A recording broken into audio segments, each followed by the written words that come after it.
नमस्कार साथी।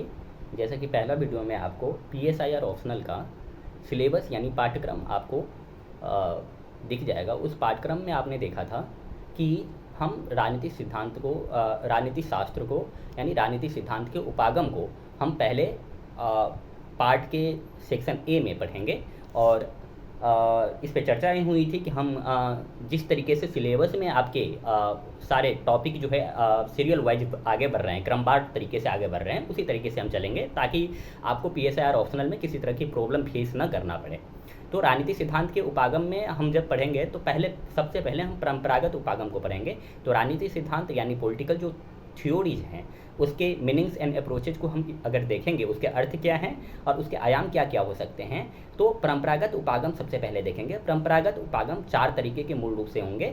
आप उसमें दार्शनिक उपागम को यानी दर्शन जिसमें प्रसिद्ध होगा, मतलब केंद्र में रहेगा, यानी मूल नैतिक मूल्य केंद्र में रहेगा। दूसरा आप ऐतिहासिक उपागम देखोगे जिसमें आपका फैक्ट जो है, घटनाक्रम है, वो आपको केंद्र में रहेगा। तीसरा आपका देखोगे वैधानिक उपागम जिसमें नियम कानून व्यवस्था ये सारी आपके केंद्र में रहेंगे। और चौथा आप देखेंगे संस्थागत उपागम जिसमें आपका इंस्टीट्यूशन जो है केंद्र में रहेगा। दार्शनिक उपागम की बात करें तो दार्शनिक उपागम अगर हम चर्चा करें डेप्थ में जाकर के, तो दार्शनिक उपागम को राजनीति के अध्ययन में दार्शनिक उपागम को अगर आप देखें तो वो सबसे पारंपरिक जो उपागम है। राजनीति के अध्ययन में दार्शनिक उपागम सबसे पुराना यानी प्राचीन उपागम है, जिसे आप नैतिक, मानकीय या तात्विक उपागम भी कह सकते हैं, उपागमों के नाम से भी जान सकते हैं। राजनीतिक सिद्धांत का अंततः जो मूलतः अर्थ होता है या मतलब होता है, एक अच्छे राज्य का निर्माण करना होता है। तो जब आप एक अच्छे राज्य का निर्माण कर रहे हो तो एक अच्छे समाज के निर्माण की बात कर सकते हैं। जब आप एक अच्छे समाज के निर्माण करोगे तो उसमें जो आपको टूल्स की आवश्यकता पड़ेगी, एक अच्छे व्यक्तित्व यानी इंडिविजुअलिटी की, एक अच्छा इंडिविजुअल की आवश्यकता पड़ेगा, और वो आपका एक अंततः अच्छा समाज बना करके, अच्छा राज्य बना करके देगा। तो ये चीज़ें हैं। और राजनीतिक वैज्ञानिक का कार्य, मतलब अगर आप दार्शनिक उपागम की बात करें तो दार्शनिक उपागम को पढ़ने वाले दार्शनिक उपागम के जो विचारक हैं उनका ये मानना है कि राजनीतिक वैज्ञानिक का कार्य केवल मतों तक या मतों को व्यक्त करना या निर्माण करना या व्यक्त करना नहीं होना चाहिए, बल्कि एक अच्छे समाज के लिए निर्माण को प्रेरित करना भी होना चाहिए। तो जिसको प्लेटो और हेगल तक के जो परंपरागत विचारक माने जाते हैं वो इस परंपरा को कायम करेंगे, उस परंपरा को बनाए रखेंगे, उस परंपरा पे बातें करेंगे। और जिन्होंने राजनीति और नैतिकता के मध्य घनिष्ठ संबंध स्थापित किया और इन्होंने चाहिए पर बल दिया। उन्होंने कहा कि राजनीति और दर्शन, राजनीति और नैतिकता, यानी नैतिकता और राजनीति में किसी भी तरह का अंतर नहीं है। तो अब यहाँ देखेंगे प्लेटो और कांट जो कह रहे हैं, राजनीतिक सिद्धांत को समझने के जो दार्शनिक उपागम है उसमें प्लेटो और कांट कह रहे हैं कि राजनीति और नैतिकता अलग नहीं है। लेकिन अगर आप बात करें आगे जाकर के बात करोगे, हालांकि हम हिंट दे रहे हैं, अगर आप मैकियावेली की बात करेंगे, अगर आप पश्चिमी विचारक में मैकियावेली की बात करेंगे, या फिर अगर आप भारतीय विचारक में, हिंदुस्तानी विचारक में अगर आप बात करेंगे कौटिल्य का, तो आपको वहाँ से बिल्कुल ही अलग दिखाई देंगे प्लेटो और कांट के जगह पे। तो वो कहते हैं कि नैतिकता कोई शब्द नहीं होती हैं, यानी केवल फायदे देखे जाते हैं। तो यहाँ ये दार्शनिक राजनीतिक सिद्धांत को समझने के जो दार्शनिक उपागम है परंपरागत में, उसमें नैतिकता और राजनीति को प्लेटो और कांट ने कहा कि दोनों साथ होनी चाहिए, दोनों का संबंध घनिष्ठ है, अलग अलग होकर के देखा नहीं जा सकता। और उन्होंने कहा कि अगर आपको राजनीति सिद्धांत को दार्शनिक उपागम के माध्यम से समझना है तो उसमें आपको नैतिकता का, मानक का और तात्विक रूप से उसका भी महत्व देना पड़ेगा। दार्शनिक उपागम को पुनर्जीवित करने के लिए एक विचारक हैं लियोस्ट्रॉस, उसका नाम है लियोस्ट्रॉस, नाम याद रखिए, लियोस्ट्रॉस को जाना जाता है। इनके अनुसार मूलतः राजनीतिक सिद्धांत अभिन्न भाग है। इन्होंने राजनीतिक सिद्धांत को पृथक नहीं किया। किनसे? राजनीति सिद्धांत को राजनीतिक विज्ञान से अलग नहीं किया। उन्होंने कहा कि राजनीतिक विज्ञान और राजनीतिक सिद्धांत दोनों अलग है। इन्होंने इस प्रकार करी आलोचना जिन्होंने राजनीतिक विज्ञान और राजनीतिक दर्शन को अलग किया। उसने कहा कि राजनीतिक दर्शन और राजनीतिक विज्ञान बिल्कुल भी अलग नहीं है, राजनीतिक दर्शन और राजनीतिक विज्ञान दोनों एक चीज़ें हैं, समझ रहे हैं। तो लियोस्ट्रॉस के अनुसार आरंभ से ही राजनीतिक दर्शन और राजनीतिक विज्ञान के बीच में एक दूसरे से मतलब संबंध रहे हैं, दोनों एक दूसरे से अंतर संबंधित हैं। और इनके अनुसार अगर आपको राजनीति संबंध को, राजनीति विज्ञान को, राजनीति दर्शन को समझना है तो व्यक्ति को केंद्र में रख करके मानव की घटनाओं को क्रम में रख करके मत सीखिए, समझिए उसको। समाज के या क्या कहते हैं राज्य के राज्य को संबंधित करके, राज्य को समझ करके राजनीतिक सिद्धांत के जो आपके दार्शनिक उपागम हैं उसको समझिए। अब है चूंकि दूसरा आपका ऐतिहासिक उपागम। अब हम ऐतिहासिक उपागम की बात करें तो ऐतिहासिक उपागम में जो आपके मूल रूप से 2-3 जो प्रसिद्ध विचारक होंगे, पॉलिटिकल थॉटर्स होंगे, उनके नाम है सेवाइन। तो आपको सेवाइन वैसे याद रखने में थोड़ी सी मुश्किल होगी, तो आप ऐतिहासिक उपागम की बात कर रहे हैं तो सेवाइन को आप सेवई खाते हैं, सेवई बहुत मीठा होता है तो सेवई के नाम से आप याद रखिए सेवाइन। दूसरा आपका मैकियावेल होगा और तीसरा आपका लिंडसे होगा। तो मैकियावेल, लिंडसे और सेवई, तो सेवई यानी सेवाइन आप याद रखिए, ठीक है। मैं बार बार टंग ट्विस्ट कर रहा हूँ जानबूझ करके कि आप सेवई नहीं सेवाइन याद रखिए। और सेवाइन यानी राजनीतिक सिद्धांत को जो ऐतिहासिक उपागम है उससे उसको 3 तरीके से समझ रहे हैं, यानी 3 टूल्स हैं उनके पास जिनसे वो समझने की कोशिश करते हैं। पहला उनका तथ्यात्मक टूल्स है, दूसरा उसका एक कारणात्मक टूल है और तीसरा उनका मूल्यात्मक टूल्स है।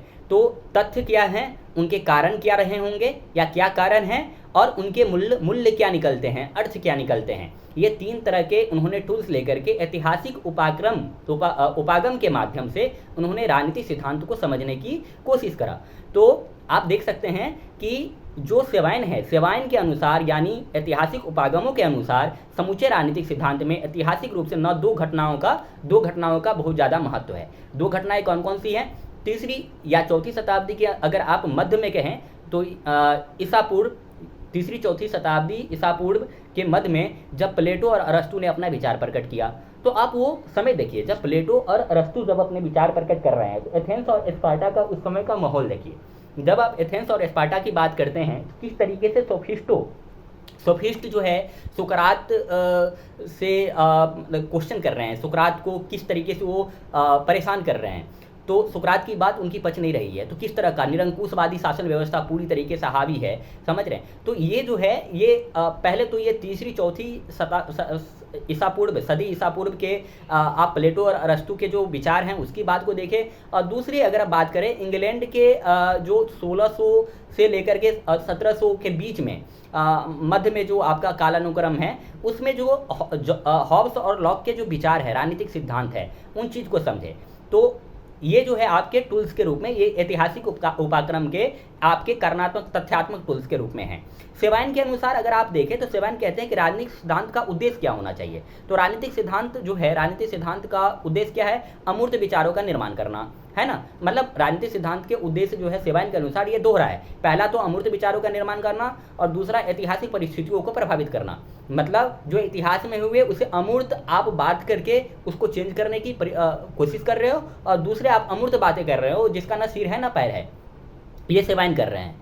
तो सेवाइन कह रहे हैं, सेवाइन राजनीतिक सिद्धांत को राजनीतिक विचार, राजनीतिक दर्शन एवं राजनीतिक विज्ञान तीनों को एक साथ रखते हैं। और ऐतिहासिक उपागम की आलोचना जो है वो आपको अनुभववादी के द्वारा किया जाएगा। यानी सेवाइन जो है ये आपका आदर्शात्मक यानी जो आपका दार्शनिक उपागम है, दार्शनिक उपागम की आलोचना करते हैं जो प्लेटो से लेकर के कांट तक थे। और जो सेवाइन है, सेवाइन आपका आलोचना करते हैं किनका? दार्शनिक उपागम का। और अगर आप स्टर्न की बात करें जो अनुभववादी होंगे, वो ऐतिहासिकवादी उपागम को जो है वो इतिहासवादी उपागम का आलोचना करेंगे उनके संबंधों में। यानी अगर आप स्टर्न की बात करें तो स्टर्न क्या कह रहे हैं? स्टर्न कह रहे हैं कि इतिहासवादी मतलब ने जो कहा वो इतिहास को यूं हूबहू रख दिया। उन्होंने कहा कि नए सिद्धांत का निर्माण उन्होंने नहीं किया, उन्होंने जो इतिहास में हुआ उसको यूं ही रख दिया और उससे राजनीतिक सिद्धांत को समझने का कोशिश किया उसने, जो इनकी सबसे बड़ी आलोचना है। तो स्टर्न के अनुसार यह कार्य मूलतः इतिहासकारों का है, न कि पॉलिटिकल विचारक का है, समाज सुधारकों का है। तो न कि राजनीतिक सिद्धांत के अनुसार केवल विचारकों का मूल में पुनर्जीवित किया, न कि मूल्यों को आधार बनाकर उन्होंने जो है क्या कहते हैं समझने का राजनीतिक सिद्धांत को कोशिश किया। तो आप देखेंगे स्टर्न के अनुसार, स्टर्न यानी ऐतिहासिक उपागम के अनुसार कहते हैं क्या कह रहे हैं कि ऐतिहासिक उपागम के समर्थकों ने राजनीतिक विज्ञान को वैज्ञानिक प्रवृत्ति से समाप्त कर दिया। उन्होंने कहा कि जो ऐतिहासिक उपागम के जो समर्थक हैं, उन्होंने जो राजनीतिक विज्ञान के जो आपके ऐतिहासिक उपागम वाले जिन्होंने बोला था, ऐतिहासिक उपागम वाले खासतौर पे अगर आप बात करें तो सेवाइन ने जो बोला था, सेवाइन बोल रहे हैं, या फिर आप हॉब्स की बात करें या लॉक की बात करें, वो विज्ञान, राजनीतिक विज्ञान और राजनीतिक दर्शन दोनों को साथ रख रहे हैं। इतिहासकारों ने कहा कि जो इतिहासवादी जो अनुभववादी जो इतिहासवादी जो विचारक हैं, वो कह रहे हैं कि उन्होंने क्या किया, आदर्शवादी विचारकों ने उन्होंने क्या किया कि जो जैसी घटना थी, इतिहासवादी विचारकों पर आरोप लगते हैं कि जो जैसी घटना थी उस घटना को यूं ही रख दिया। वैधानिक उपागम की बात करें तो वैधानिक उपागम क्या है? वैधानिक उपागम में अगर बात करें तो सबसे पहला नाम आता है डाइसी का। डाइसी कह रहे हैं कि राज्य को अगर वैधानिक व्यक्ति के रूप में स्वीकार किया, राज ने कहा राज्य को अगर बेहतर बनाना है तो राज्य को एक वैधानिक व्यक्ति के रूप में बेहतर करना होगा और जिसके अध्ययन के लिए विधि की आवश्यकता होगी। तो अगर आपको व्यक्ति को विधि का अध्ययन करवाना है, अगर आप करते हैं, तभी राज्य आपका विधियुक्त हो सकता है, शासन व्यवस्था बेहतर हो सकती है। और साथ में अगर आप कहें चौथा जो संस्थात्मक उपागम है राजनीतिक सिद्धांत को समझने के, वो ये कह रहे हैं कि सरकार की औपचारिक संस्था, जो विधायिका हैं, जो कार्यपालिका हैं, न्यायपालिका है, ये जो है क्या कहते हैं, बेहतर स्थिति में होनी चाहिए। उस माध्यम से हम क्या करेंगे, राजनीतिक सिद्धांत के उपागम को, राजनीतिक सिद्धांत को हम समझेंगे। तो राजनीतिक सिद्धांत को समझने, उसमें अगर आप नाम देखें तो वाल्टर का एक नाम होगा और दूसरा नाम मुल्टो का होगा, लॉर्ड बाइस भी आप बोल सकते हैं, इनका नाम है। तो आप मूल रूप से देखें कि राजनीतिक सिद्धांत को समझने के जो आपके पारंपरिक उपागम थे, पारंपरिक उपागम में 4 उपागम थे। 4 में आपका पहला उपागम था आपका दार्शनिक उपागम, दूसरा था ऐतिहासिक उपागम, तीसरा था वैधानिक उपागम और चौथा था संस्थागत उपागम। दार्शनिक उपागम जो प्लेटो से कांट तक आएंगे। अगर आप ऐतिहासिक उपागम की बात करें तो वो आपको दिखाई देंगे डाइसी के शब्दों में और सेवाइन के शब्दों में। और अगर आप वैधानिक उपागम की बात करें तो वो डाइसी आएंगे, और संस्थागत उपागम की बात करें तो वाल्टर आएंगे, मुल्टो आएंगे और लॉर्ड ब्राइट्स आएंगे। आप ये कह सकते हो कि ये आपका राजनीतिक सिद्धांत को समझने का पारंपरिक जो उपागम था, ये वो था। तो 4 ये आपके कंप्लीट हो चुके हैं। अगला जो आपका वीडियोज बनेगा, आपका पाठ्यक्रम आगे बढ़ेगा, उसमें राजनीतिक सिद्धांत के आधुनिक उपागम क्या हैं, उस आधुनिक उपागम के बारे में हम पढ़ेंगे। तो अपना बहुत बहुत ख्याल रखिए। मिलते हैं अगले वीडियो में।